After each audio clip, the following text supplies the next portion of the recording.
అందరికీ నమస్కారం. అమృతాహార కార్యక్రమానికి అందరికీ స్వాగతం, సుస్వాగతం. అమృతాహారం అంటే ఏమిటి? అమృతాహారమే ఎందుకు తీసుకోవాలి? మొదలైన విషయాలని తెలియజేయడానికి ఈరోజు మనతో పాటు ఉన్నారు అడిగొప్పుల నుండి రాజ్యలక్ష్మి గారు. వారితో మాట్లాడి మరిన్ని విషయాలు తెలుసుకుందాం. నమస్తే మేడం. నమస్కారం మేడం, ముందుగా మీ పరిచయం. నా పేరు రాజ్యలక్ష్మి, మాది అడిగొప్పల. ఇక్కడ అడిగొప్పల గ్రామంలో 40/40 లుమిని పిరమిడ్ ధ్యాన మందిరం ఉంది. దీనికి ట్రస్టీగా ఉన్నాను. ఇక్కడ ఈ ధ్యానం చేసుకుంటూ అలాగే ఇక్కడ ఎంతోమందికి ధ్యాన పరిచయం, అలాగే శాకాహార పరిచయం, ఇవన్నీ అవగాహన కల్పించుకుంటూ అద్భుతంగా ఆనందంగా జీవిస్తున్నాను. మీరు ఎలా వచ్చారు ధ్యానంలోకి? నేను ముందు మా సార్ హనుమంతరావు గారు వచ్చారు ధ్యానంలోకి 2011. ఆయన వచ్చినప్పుడు ఆయనతో పాటు నాకు ఫస్ట్ నుంచి కూడా ఏంటంటే సజ్జన సాంగత్యం చాలా ఇష్టం. ఓకే. అయితే మా సార్ క్లాసులకు వెళ్ళినప్పుడు సార్తో పాటు నేను వెళ్ళేదాన్ని. కానీ ధ్యానం అంటే అంత ఇంట్రెస్ట్ ఉండేది కాదు. కానీ క్లాస్ చెప్తా ఉంటే ఎంతసేపు అయినా వింటూ ఉండేదాన్ని. అట్లా క్లాసులకు వెళ్ళటము, పరిచయం అవడం, తర్వాత అక్కడికి వెళ్ళినప్పుడు కొద్దిసేపు ధ్యానం చేయటం అలా చేసేదాన్ని. ఇంటి దగ్గరికి వచ్చాక చేసేదాన్ని కాదు. కానీ మా సార్ మాత్రం రాత్రిపూట అలా కూర్చొని చేసేవారు. అయితే ఫస్ట్ నుంచి ఆయన యోగా దాదాపు 10 సంవత్సరాలుగా. అయితే ఆయన ఏంటంటే అప్పుడు దాంట్లో కొద్దిగా మెడిటేషన్ ఉంది. అందుకని చిన్నప్పటి నుంచి ఏంటంటే కొద్దిగా తెల్లవారుజామున 5 గంటలకి అందరం లేవటం, అప్పుడు ధ్యానం చేయటం అనేది ఉండేది. చిన్న ఈ ప్రాణాయామాలు అవన్నీ చేస్తూ ఉండేవాళ్ళు. తర్వాత ధ్యానము తెలిసాక కూడా నేను అప్పుడప్పుడు చేసేదాన్ని. కానీ సజ్జన సంగతి ఎక్కడైనా క్లాసులు జరుగుతుంటే అక్కడికి వెళ్ళేదాన్ని. వెళ్ళి అవన్నీ వినటము అది చాలా అద్భుతంగా ఉండేదన్నమాట. అలా వెళ్తూ తర్వాత 2015 ఇక్కడ కేర్ సెంటర్ పెట్టారు. కేర్ సెంటర్ పెట్టాక కేర్ సెంటర్లో అంటే ఇక్కడ అందరూ కూడా ఏంటంటే అప్పుడు మొత్తం పెద్దవాళ్ళే ఎక్కువ మంది వచ్చేవాళ్ళు. ఎందుకంటే ఇక్కడ ఎవరికైనా ధ్యానం అంటే ఏంటంటే ఒక ఏజ్ వచ్చాక చేసేది, రిటైర్డ్ అయిన వాళ్ళు, అవును, బాధ్యతలని తీరిన తర్వాత అనేది ఉండేది చేసేది అని చెప్పేసి ఇక్కడ ఏంటంటే ఆచరణ వచ్చేటప్పుడు కూడా ఏంటంటే అప్పుడు మేము కేర్ సెంటర్ పెట్టినప్పుడు అలాగే వచ్చారు. అందరు పెద్దవాళ్ళు వచ్చేవాళ్ళు అనమాట. సరే ఓకే అని చెప్పేసి ఇంకా వాళ్ళతోనే అక్కడ ఏంటంటే సేవ చేసుకుంటూ కేర్ సెంటర్ క్లీనింగ్ కానీ ఫస్ట్ నుంచి కూడా ఏంటంటే నాకు సజ్జన సంగత్యం అంటే ఇష్టం అని చెప్పాను కదా. పత్రి సారు చెప్తారు, ధ్యాన ప్రచారము, ముందు ధ్యానం చేయటము, తర్వాత ధ్యాన ప్రచారం చేయటము, తర్వాత సజ్జన సాంగత్యం, అలాగే స్వాధ్యాయం. పత్రి సార్ అన్నారు, అసలు ఈ పత్రిజీ అంటే ఎవరో చెప్పాలి. తప్పకుండా మేడం, ఇది పూర్తి చేసి చెప్తాను. స్వాధ్యాయము, తర్వాత సేవ. అంటే పత్రిజీ గారు చెప్తారు, ఈ 4 ద్వారా మనం అంటే ఒక ధ్యానం చేయడం ద్వారానే మన ఎదుగుదల అనేది ఉండదు, ఆత్మ ఎదుగుదల. అందుకని ఏంటంటే ఈ 4 చేయాలి. ఇవన్నీ చేయడం ద్వారా అద్భుతంగా అంచెలంచెలుగా ఎదుగుతూ ఉంటామని చెప్తారు. నాకు బాగా నచ్చిందనమాట. ఓకే. ఎందుకంటే అన్నీ నాకు ఇష్టమైనవి. అవి నాకు తెలియకుండానే నా చిన్నప్పటి నుంచి కూడా ఏంటంటే నేను అవన్నీ చేస్తూ వచ్చాను. కానీ అప్పుడు నాకు తెలియదు. అందుకు కొద్దిగా డిఫరెంట్గా ఉండేదాన్ని. అందరూ అనేవాళ్ళు అనమాట, ఆ అమ్మాయి బతకడం తెలియదు, లేకపోతే వింతగా ఉంటుంది, మనందరిలాగా ఇట్లా ఉండేవి రకరకాలు. సరే ఓకే, అప్పుడు నేను బాధపడేదాన్ని అనమాట. ఓకే, అందరిలాగా ఎందుకు ఉండట్లేదు, అంటే నేను ఉండేది కరెక్ట్ కాదేమో అనిపించేది. కానీ తర్వాత అర్థమైంది, ధ్యానంలోకి వచ్చిన తర్వాత ధ్యానంలోకి వచ్చాక అర్థమైపోయింది, అంటే నేనే సరైన మార్గంలో ఉన్నాను అని చెప్పేసి అర్థమైందనమాట. ఇది అర్థం కావడానికి ముందు ఇక్కడ మనకి 2011 ఆ టైంలో ఇక్కడ నాగార్జున సాగర్ నుంచి సతీష్ గారు, విజయలక్ష్మి మేడం అని వాళ్ళందరూ ఇక్కడికి వచ్చి ఒక 60 రోజులు ఇక్కడ ఈ చుట్టుపక్కల పల్నాడు గ్రామం మొత్తం ఏరియా అంతా ధ్యాన ప్రచారం చేశారు. ఓకే. పత్రి సార్ పేరు విన్నాను. పేరు విన్నాక అప్పుడు అంటే పిరమిడ్ అంటే ఏంటి, మెడిటేషన్ అంటే ఏంటి, సో పత్రిజీ అంటే ఏంటి అన్నీ తెలుసుకున్నాను. అంటే అప్పటికి కూడా ఏంటంటే పత్రిజీ గారి పేరు విన్నాను కానీ ఆయన గురించి పూర్తి అవగాహన లేదు. ఫస్ట్లో లేదు, 2015 వరకు లేదు. అంటే ఓకే, ఈయన ధ్యానం చెప్పే గురువు గారు. శివరాత్రికి కడతాళ్ వెళ్ళాము. అప్పుడు అక్కడ అంతా కూడా ఏంటంటే కట్టుబడి జరుగుతుంది, పిరమిడ్ అంత వర్క్ జరుగుతుంది. అక్కడ ఏంటంటే శివరాత్రికి అఖండ ధ్యానము ఇవన్నీ పెట్టారు, ప్రోగ్రామ్ పెట్టారు. పెడితే అందరం కలిసి వెళ్ళామన్నమాట. వెళ్ళినప్పుడు అప్పుడు నాకు పత్రిజీ గారి గురించి ఏం తెలియదు కదా. కూర్చున్నాము, అందరం కూర్చొని ధ్యానం చేసుకుంటున్నాము. సార్ అలా తిరుగుతూ అందరూ అట్లా చూస్తూ ఉన్నారు. అది చూస్తూ చూస్తూ నా ముందు చాలాసేపు నిలబడ్డారు. నాకు అర్థమవుతుంది అది ఆ ఫ్రీక్వెన్సీ అంతా కూడా ఏంటంటే అర్థమవుతుంది. ఓకే. సార్ నా ముందే ఉన్నారు. ఏంటి నా ముందే ఉన్నారని చెప్పేసి కొద్దిగా భయమేసింది. ఓకే. ఆ తర్వాత ధ్యానం అయిపోయింది. కానీ అప్పుడు నాకు తెలియకముందు నేను ఆయన చాలా దగ్గరగా ఉన్నాను. ఆయన శక్తిని అంతా కూడా అనుభూతి చెందాను. కానీ అప్పుడు నాకు తెలీదు. ఆయన యొక్క ఎందుకంటే ఎవరి గురించైనా మనం తెలుసుకోవాలి అంటే ముందు వాళ్ళ గురించి పూర్తి జ్ఞానం అనేది మనకుండాలి. ఉన్నప్పుడు మాత్రమే అప్పుడు వాళ్ళ యొక్క విలువ కానీ, శక్తి గాని అన్నీ మనము అర్థం చేసుకోగలుగుతాం. అప్పుడు నాకు తెలీదు కాబట్టి ఓకే. పత్రిజీ గారంట ఇది ఇట్లా పెట్టారు. అంతే అంతవరకే ఇంకా. అది తర్వాత 2015 ఇక్కడ కేర్ సెంటర్ పెట్టాక కాకినాడ నుంచి రమణ గారని వచ్చారు. ఆయన చెప్పారనమాట. అంటే ధ్యానము చేస్తే చాలా అద్భుతంగా ఉంటుంది అని చెప్పేసి అన్నారనమాట. అంటే నాకు అంతకుముందు ఏంటంటే మనకి ఒక అద్భుతమైన జీవితం అంటే ప్రాపంచికంగా ఏంటంటే అనుకూలమైన భర్త, లేకపోతేనేమో కుటుంబము, ఆర్థికంగా అన్నీ సామాజిక పరంగా అన్నీ ఎలాంటి లోటు లేకుండా, ఇబ్బంది లేకుండా ఉంటే ఓకే. అది ఒక అదృష్టం. అదే కరెక్ట్ జీవితం అదే కరెక్ట్ జీవితం అనేది అలా భ్రమలో ఉండేవాళ్ళం. అప్పుడు ఆ రకంగా చూసుకుంటే నాకు అన్నీ ఉన్నాయి. ఓకే. అన్నీ ఉండటం వల్ల ఇప్పుడు మళ్ళీ వీళ్ళు సారు చెప్పారు రమణ గారు. అంటే ధ్యానం చేస్తే ఇంకా అద్భుతంగా ఉంటుందంటే ఇంకా ఏం అద్భుతంగా ఉంటుంది. ఇప్పుడే అద్భుతంగా ఉంది సో కదా అలా మీరు ధ్యానంలోకి వచ్చారు. అనుకున్నాను. తర్వాత ధ్యానంలోకి వచ్చాను. అప్పుడు ఆయనతో సరే సార్ మీరన్నట్లు నిజంగానే ధ్యానం చేస్తాను. ధ్యానం చేశాక అద్భుతంగా కనుక అనిపిస్తే నా జీవితం మొత్తం ధ్యానానికి అంకితం చేస్తాను అన్నమాట. సో అలా మీరు చక్కగా మీ జీవితాన్ని అంకితం చేశారు. అద్భుతమైన పిరమిడ్ నిర్మించారు. ప్రచారం కూడా చేస్తున్నారు. మరి అసలు అమృతాహారం అంటే ఏంటి మేడం? అమృతాహారం అంటే కూడా ఏంటంటే అంతకుముందు మనము మామూలుగా మేము వైశ్యస్ అయితే చిన్నప్పటి నుంచి మా నాన్నగారు ఏంటంటే కోడిగుడ్డుతో సహా ఏది కూడా అంటే అప్పుడు ఏంటంటే ఒక కులపరంగా ఇట్లా తినకూడదు ఈ ఈ భావన. అంతేకాని అసలు దాని గురించి ఏంటనేది ఏమీ తెలీదు. ఓకే. అలా తినకూడదు అని చెప్పేసి చిన్నప్పటి నుంచి అట్లా అలవాటు చేసి సో మీరు శాకాహారి చిన్నప్పటి నుంచి శాకాహారి. అయితే తర్వాత మ్యారేజ్ అయ్యాక ప్రెగ్నెన్సీ టైంలో మాత్రం కోడిగుడ్డు తిన్నాను. అప్పుడు ధ్యానంలోకి రాలేదు, తెలీదు. ఓకే. కానీ తర్వాత ధ్యానంలోకి పూర్తిగా వచ్చాక అమృతాహారం అంటే ఏంటి, అది తినటం వల్ల ఏం జరుగుతుంది, ఎందుకు తినాలి, దానివల్ల మనము తినటం వల్ల ఏం జరుగుద్ది, తినకపోతే ఏం జరుగుద్ది అనేది ఇవన్నీ కూడా ఏంటంటే అర్థమైంది. ఓకే. అర్థమై ఇంకా దాని గురించి ఏంటంటే ఇంకా నేను ఇంకా బాగా తెలుసుకోవటం, అలాగే అందరికీ తెలియపరచడం, దానికి అమృతాహారానికి సంబంధించి శాకాహార ర్యాలీలు, పాంప్లెట్లు పంచటం, ర్యాలీస్ చేసుకోవటం, ఎక్కడైనా మెగా ర్యాలీలు వేరే ఊళ్ళల్లో జరిగిన అక్కడికి వెళ్ళటము, అందరినీ టీమ్గా అందరం వెళ్తాము. ఎక్కడికి వెళ్ళినా ఏంటంటే మొత్తం టీమ్గా ఒక 2-3 వెహికల్స్కి వెళ్తూ ఉంటాం అనమాట.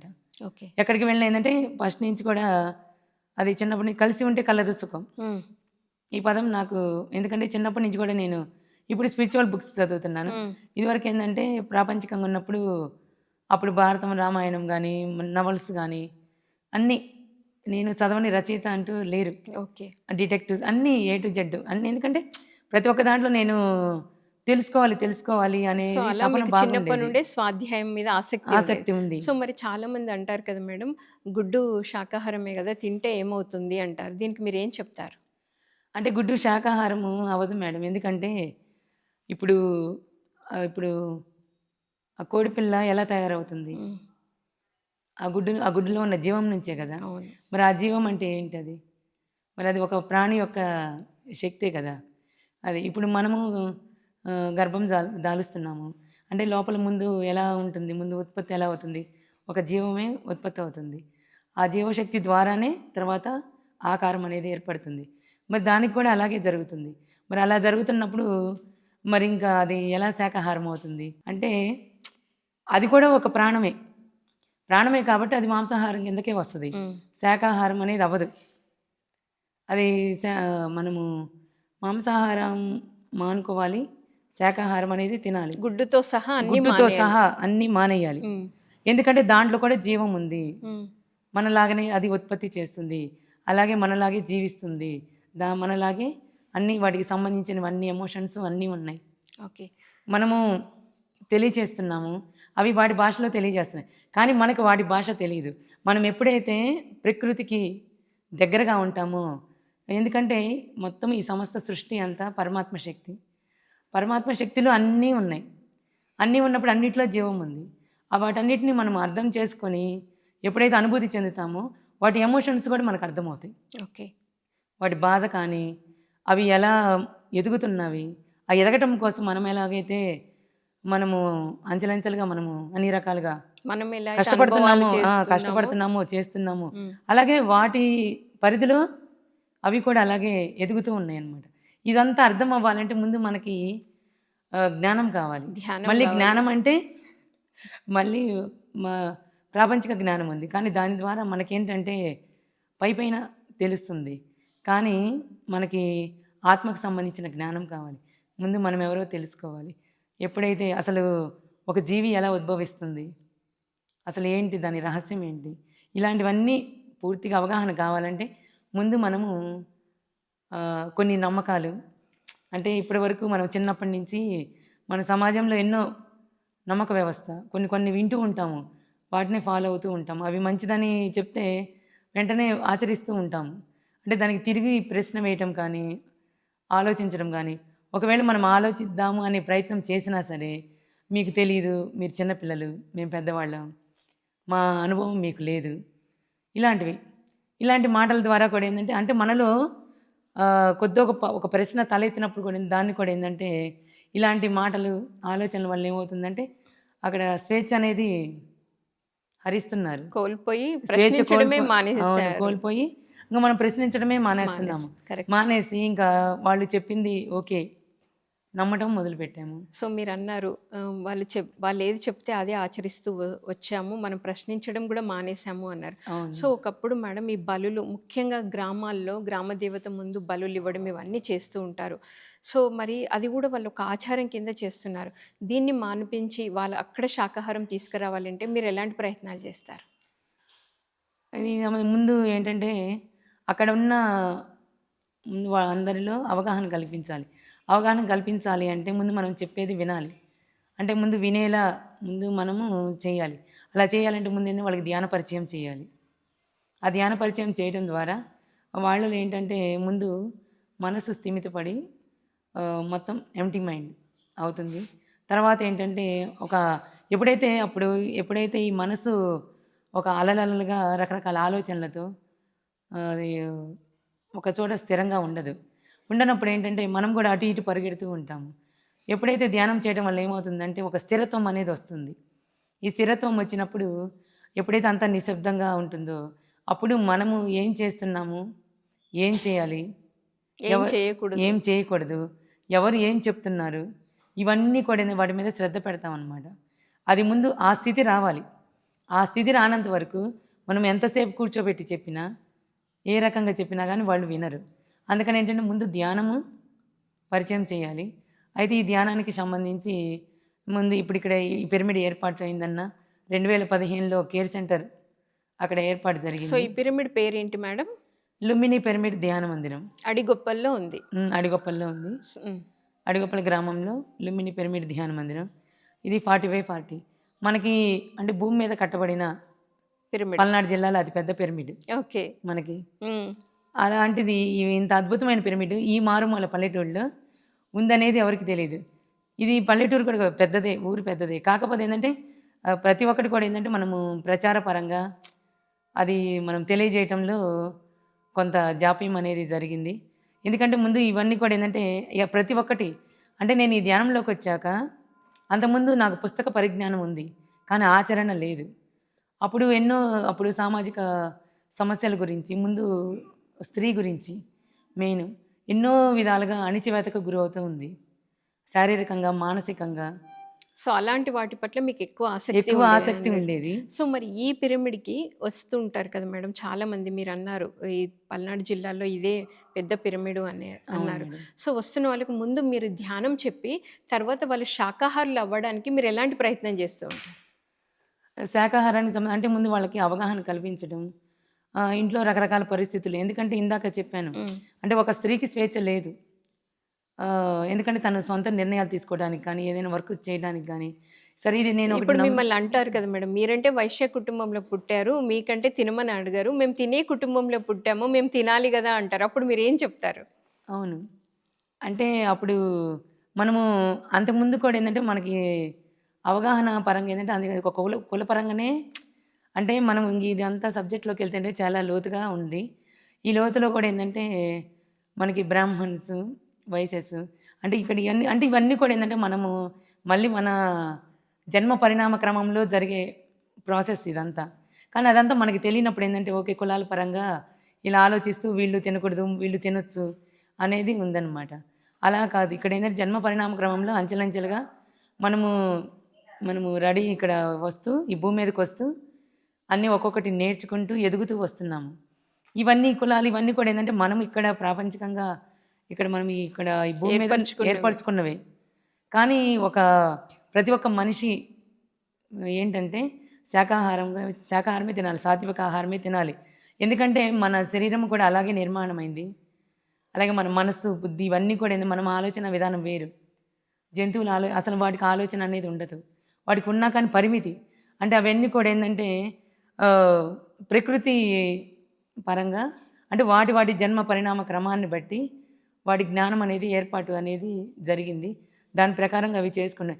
మనం చూడండి పెంపుడు జంతువులు కూడా మరి మాంసాహారం తినేవి కూడా మనం ఇంటి దగ్గర మన ఇంట్లో వండి పెంచుకుంటుంటే మనం తినలేదనుకో మనం ఏ ఆహారం అయితే పెడతామో అవే అలవాటు చేసుకుంటాయి. అంటే ఇక్కడ ఏమర్థమవుతుంది అంటే వాటికి కూడా చూడండి గైడెన్స్ ఇస్తే అంటే మనం ఏదైతే చేస్తున్నామో అది వాటికి నేర్పిస్తే అద్భుతంగా అవి కూడా నేర్చుకొని మనకన్నా ఇంకా అద్భుతంగా ఉంటున్నాయి అవి. అవి మళ్ళీ మనమైనా ఎక్కడో చోట చెంచలం అయ్యో లేకపోతేనేమో ఎవరన్నా ఏదో ఒకటి మనము ఇంట్లో వాళ్ళు కావచ్చు, బయట వాళ్ళు కావచ్చు, లేదా మనం ఎనర్జీ స్థాయి తగ్గినప్పుడు మనమే ఏంటంటే బలహీనతకు లోనవుతూ ఉంటాం. కానీ జంతువులు మాత్రం ఏదైనా సరే ఒకసారి ఒకటి ఏర్పరచుకున్నాయి అంటే దాన్ని దాటి వెళ్ళవు. అంటే అక్కడ మనము అక్కడ నేర్చుకోవాల్సింది అది. మరి ఇవన్నీ ఇప్పుడు ఆ జంతువులే అలా మాంసాహారానికి అలవాటు పడ్డ జంతువులు కూడా మళ్ళీ మన దగ్గరికి వచ్చి మన దగ్గర నేర్చుకుని అద్భుతంగా ఎదుగుతున్నాయి. అంటే ఎందుకు మన దగ్గరికే ఎందుకు వస్తున్నాయి, మనమే ఎందుకు పెంచుతున్నాము అంటే వాటన్నిటికీ అంటే జన్మ పరిణామ క్రమంలో వాటన్నిటికీ మించి ఇవన్నీ ఎత్తి అన్నీ తెలుసుకుంటూ జ్ఞానం పొంది ఈరోజు మానవుడు జన్మ తీసుకున్నాం కాబట్టి ఇప్పటిదాకా మన అనుభవాలు మన జ్ఞానం ఏదైతే ఉందో ఇదంతా వాటికి నేర్పాలి. మన కింది వాటికి మన తర్వాత అవి ఏవైనా కావచ్చు, చెట్లు, మనకి జంతువులు, మరి అలాగే ఇంకా మనకి మనం ఈ జన్మలకు సంబంధించి కూడా ఏంటంటే వృద్ధాత్మ ఇలా ఎన్నో రకరకాలు ఉన్నాయి. వీటన్నిటికి సంబంధించి కూడా ఏంటంటే మనకు ఆ బాలాత్మలు వీళ్ళందరికీ కూడా మనం గైడెన్స్ ఇవ్వాలి. ఎవరైతే నేర్చుకున్నారో, ఎవరైతే అర్థం చేసుకొని తెలుసుకొని ఆచరిస్తున్నారో వాళ్ళందరూ కూడా మన కర్తవ్యం, మన పని ఏంటంటే అందరికీ తెలియపరచడం. ఈ తెలియపరిచే క్రమంలో పత్రిసారి చెప్పారు, సహనమే ప్రగతి. మనకి కావాల్సింది ఏంటంటే సహనం, ఓర్పు. ఎందుకంటే ఇవే మనకి ప్రగతినిస్తాయి. ఎందుకంటే మనము అక్కడ వాళ్ళకి చెప్తాము, నేను ఈజీగా చెప్తాను తినొద్దని, కానీ వాటికి సంబంధించి ఎందుకు తినకూడదు, ఎందుకు తినాలి, ఎందుకు తినకూడదు, తింటే ఏమవుతుంది, తినకపోతే ఏమవుతుంది, అసలు మనం ముందు మానవుడి స్థితి ఏంటి, ఇవన్నీ మనం అర్థం చెప్పగలిగి వాళ్ళకి అవగాహన కలిగించినప్పుడే వాళ్ళు మానుకుంటారు. వాళ్ళు మానుకోవటమే కాకుండా ఇంట్లో వాళ్ళందరి చేత లేదా చుట్టుపక్కల అందరికి కూడా చెప్పగలుగుతారు. ఇప్పుడు మనం ర్యాలీలు చేస్తున్నాము, సగం మందికి తెలియదు ఏమి, ఏదో పిలిచారు వెళ్తున్నాము. కానీ వాటి గురించి మనకి ఇప్పుడు ఈరోజు అంతా ర్యాలీలు జరుగుతున్నా మరి శాకాహారానికి సంబంధించి అమృతాహారం వీటికి సంబంధించి పూర్తిగా అవగాహన ఎందుకు కలగటం లేదు అంటే ముందు మనకే తెలియదు. మనకే దాని గురించి సరిగ్గా మనమే అర్థం చేసుకోవట్లేదు. ఎందుకంటే నేను ఏ విషయమైనా సరే పూర్తిగా నేను అర్థం చేసుకుంటేనే ఎదుటి వాళ్ళకి బాగా అర్థమయ్యేటట్టు చెప్పగలను. ఎందుకంటే అప్పుడు నా మాటకి శక్తి ఉంటుంది. నేను చెప్పే ప్రతి ఒక్క మాట వాళ్ళకి ఎలా ఉంటుంది, లోపలికి వెళ్తుంది, అంతరంలో ఆత్మకి తాకుతుంది. అలా తాకాలి అంటే ముందు నా దగ్గర నుంచి వచ్చే మాట ఎలా రావాలి, నేను ఎంత శక్తివంతంగా ఉండాలి. ఆ శక్తి ఎప్పుడు వస్తుంది మనకి అంటే మనము బాగా తెలుసుకున్నప్పుడు మాత్రమే, లేకపోతే మనకి రాదు. మనం ఎంతన్నా చెప్పనివ్వండి వాళ్ళు మారరు. మళ్ళీ ఎందుకు మార్పు జరగట్లేదంటే ఇక్కడ ప్రతి ఒక్కటి అటువైపు రెండు వైపులా ఆలోచించుకోవాలి. కొంతమంది అంటూ ఉంటారు, మేము అంతా చెప్తూనే ఉన్నాము కానీ వాళ్ళు వినటం లేదు అంటే ఇక్కడ మనము చెక్ చేసుకోవాలి. అంటే మనము పత్రి సారు వాళ్ళ పెద్దల్లుడు ఉన్నారు శ్రీనివాసరెడ్డి గారు. ఆయన చెప్తారు ఒక మాస్టర్‌గా ఎదగాలంటే ముందు ఎలా ఉండాలి ఏంటనేది ఆయన చాలా బాగా చెప్తారు పాయింట్లు. అవి నేను బాగా సార్‌ని ఫాలో అవుతాను. ఓకే. నిజంగా ఈరోజు నేను ఒక మాస్టర్‌గా గానీ ఏదైనా ఏ విషయంలో అయినా సరే ప్రతి ఒక్క బాధ్యతని ఇలా అద్భుతంగా నిర్వహిస్తున్నానంటే దాంట్లో ఏందంటే సార్ గైడెన్స్ చాలా ఉంది. మరి ఆయన మళ్ళీ నేనెప్పుడు కలవలేదు. కానీ ఇక్కడ ఏంటంటే కలవాల్సిన పని లేదు. వీడియోస్ వింటూ ఉంటాను. ప్రతి ఒక్కడు ఎందుకంటే ఒక మాస్టర్ ఎలా ఉండాలి ఏంటనేది చెప్తూ ఉంటారనమాట. ఒక మెడిటేటర్ ఎలా ఉండాలి, ఒక ధ్యాని ఎలా ఉండాలి అనేది ఇవన్నీ కూడా ఏంటంటే చాలా లోతుగా చెప్తూ ఉంటారు. అవన్నీ వింటూ ఉంటానన్నమాట.